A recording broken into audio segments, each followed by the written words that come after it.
Welcome to my channel, where the scariest stories come to life.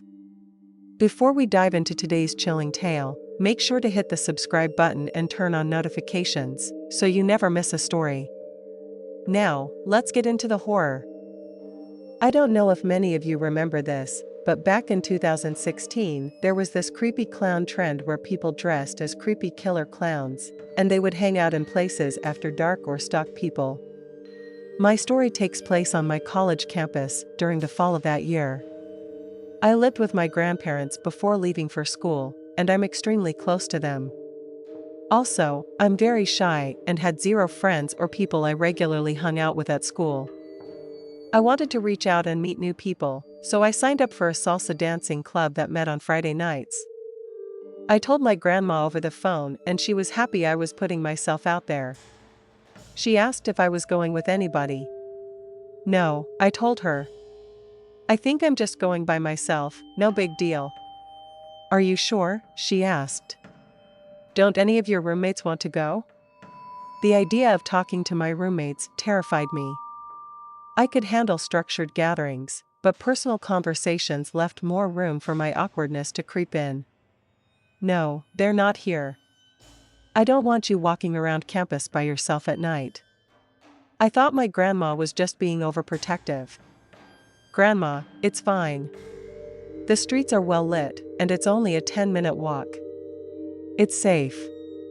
Well, if you're not going with anybody, call me and let me talk to you on the phone as you walk back. I agreed. That evening was incredibly fun, learning the basic steps and dancing to upbeat Latin tunes.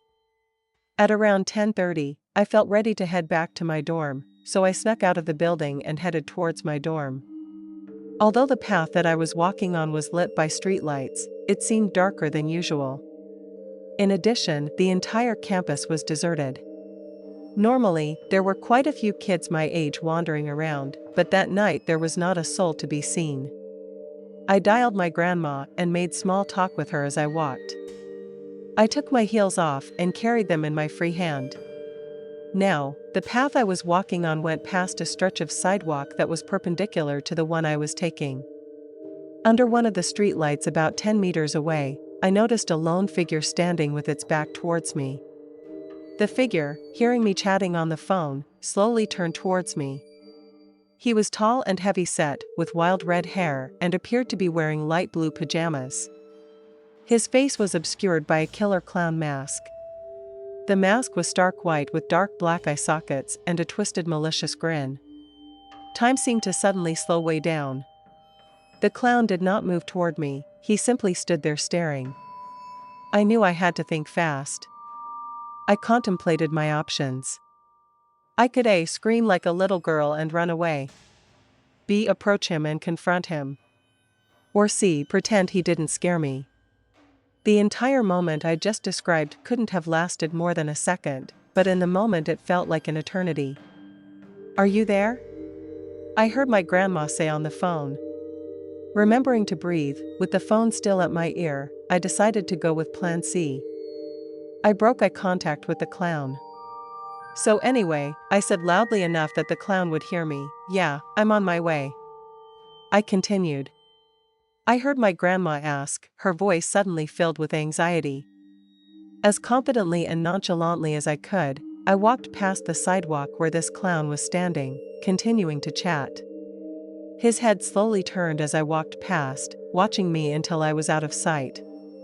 I ducked into the archway of the nearest building and tried the door, praying it was unlocked. It was. Once I was inside, I slumped against one of the concrete walls and broke down in tears. I explained to my grandma what had just happened. My grandma yelled for my grandpa to dial the campus police on his cell phone so that I could stay on the phone with her. I got up and started pacing up and down the empty halls, checking every door and window to see if the psycho clown had followed me. Was he just a stupid kid doing this on a dare, or was he someone with more evil intentions? Some of those creepy clowns that were featured in the news had axes or baseball bats. I had no idea if that clown was armed. When my grandpa tried to explain to the officer on the phone what had happened and that I needed help, he told my grandpa, "Your granddaughter needs to make the call herself." Apparently, the reason I had to talk to them was so that they could be sure the call wasn't a prank, or some stupid reason like that. The point I'm making here is that they wouldn't take my grandparents' word that I was in distress. I would have to hang up with my grandma and then dial the campus police myself. Not knowing if I would survive the night, I told my grandma between sobs, "I love you. I love you too." My grandma was also crying. I dialed campus police and told them who I was and what had happened. The officer on the phone sent several other officers to find me while I stayed on the phone with him and gave him a description of the clown. As I was talking, I heard a door open. I froze. Was the clown here? Did he find a way in? A tidal wave of relief washed over me as several officers came striding down the corridor. They walked with me back to my dorm. As soon as I was inside, I locked my door and window and shut the blinds. I called back my grandma to tell her I was safe. After talking for a little while longer, we said goodnight. Since then, I've made a few friends at school. While I'm in a better place now, I don't go out alone after dark anymore. And as for that creepy clown, I never saw him again after that. And I hope I never do. I'm 13 years old, so this happened about 5 years ago when I was 8. It was Halloween, and every year we would go to my grandparents' house. My uncle, who was 14, was taking me and some of my cousins trick-or-treating. It was dark, but there were some people outside waiting for the fireworks show. We trick-or-treated here every year, so we knew the neighborhood like the back of our hands. Everything was going normal, but I was older this year and we wanted more candy, so we decided to go to another neighborhood we'd never been to before. We went to the first couple of houses, and we were all joking around. My uncle was chasing us, and I fell. My knee started bleeding. I thought there was a lot of blood, but I was 8, so I was probably being overdramatic. I wanted to go back to my grandparents' house to get a band-aid. My uncle was going to take everyone back with me, but I told him it wasn't that far, I could just go by myself, and I was the oldest cousin there, so I didn't want to be treated like a baby. When I turned the corner of the street, there was a man walking alone coming towards me. He looked pretty normal, so I wasn't really scared of him. He stopped in front of me when he got close enough, so I stopped too. He asked me what I was doing out alone, and he seemed pretty friendly. I told him I was going back to my grandma's because I cut my knee when I was trick-or-treating. He said that his house was right down the street and he could get me fixed up in a couple of minutes and I could go back to trick-or-treating. I thought this was a good idea because my mom and dad might not let me out again if they knew we were messing around and I got hurt. So, I was a stupid and naive kid and decided to go with him. When we got back to his house, he got me a drink and a band-aid, and I was sitting on the couch. He came and sat really close to me, and I started to get scared because he was acting weird now and not really talking much. He then put his hand on my leg and started moving it around. I just jumped up and went to run out, but he grabbed my arm and pulled me back hard. I started crying and telling him to let me go, but he just started acting friendly again and asked me why I wanted to leave so fast. I didn't know what to do and sort of just froze and stayed there because there was nothing else I could really do.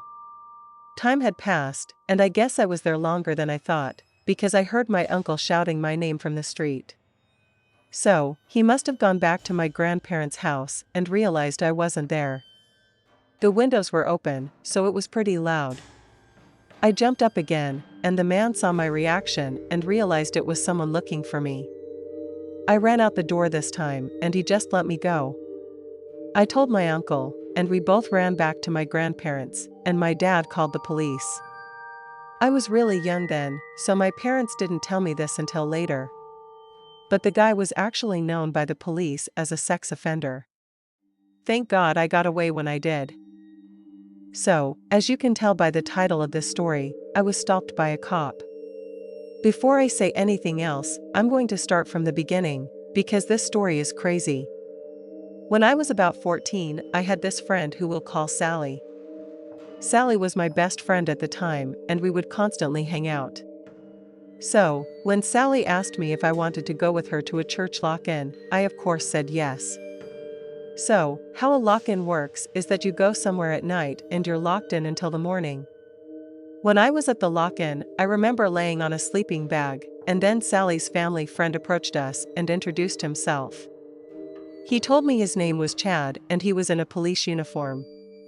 At the time, I thought he was really cool. We ended up doing a lot at the lock-in, and then came morning and it was over.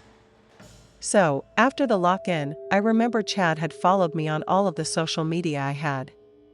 When I saw this, I will admit that it kind of weirded me out. After every time I would post, he would always comment something on the post, no matter what it was. Fast forward a couple of weeks and it started to get really weird. I ended up going to a ball with my friend Sally, and guess who was there? Chad. The whole night I was there, Chad had been constantly hitting on me. At this point, I was so uncomfortable that I was just ready to be home and away from him. Except after the ball ended, my friend's parents were unable to take me home, so guess who took me home? It was of course Chad. In this type of situation, I had no idea what to do other than ask my friend to ride with us because there was no way I was going to ride in his car alone. As we were driving, I ended up getting stuck in the seat by Chad, and he kept trying to put his hand on my thigh, which every time I would brush him away, until finally I was home and was able to get away from him. After this night, I knew something was off about him, so I stopped replying to all of his comments. He then would start messaging me on Facebook and DM me on Instagram. He kept messaging me asking me why I was not replying and asking me out on dates. Let's keep in mind here that Chad was 32 and I was 14. When he started asking me out, that's when I decided to block him from everything, which I figured would stop everything, but sadly it didn't.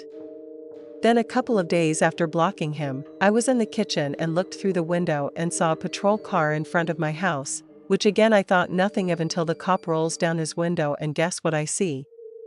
I see that it's Chad. For weeks, I would always see his patrol car driving down the street or sitting in front of my house. He also began to make new Instagram accounts and would message me from them. This went on for weeks until finally I told my parents about it. At the time, I didn't know what to do about it because the police are supposed to protect you, and Chad was doing the complete opposite. After telling my parents, they made me message him on Facebook and tell him that if he didn't stop, they would go to the police. That sentence itself was kind of ironic since he is the police to begin with, but whatever. After messaging him, Chad stopped, and I didn't hear from him ever again. It wasn't until years later that I heard his name again, because I saw on the news that Chad was arrested for molesting a 15-year-old girl. So, wherever the hell you are, Chad, which I hope is in prison, I hope to never see you ever again. Thanks for sticking around till the end. If you enjoyed the story, don't forget to give the video a like and leave a comment with your thoughts. And if you haven't already, hit that subscribe button and turn on notifications so you never miss a terrifying tale. See you in the next one.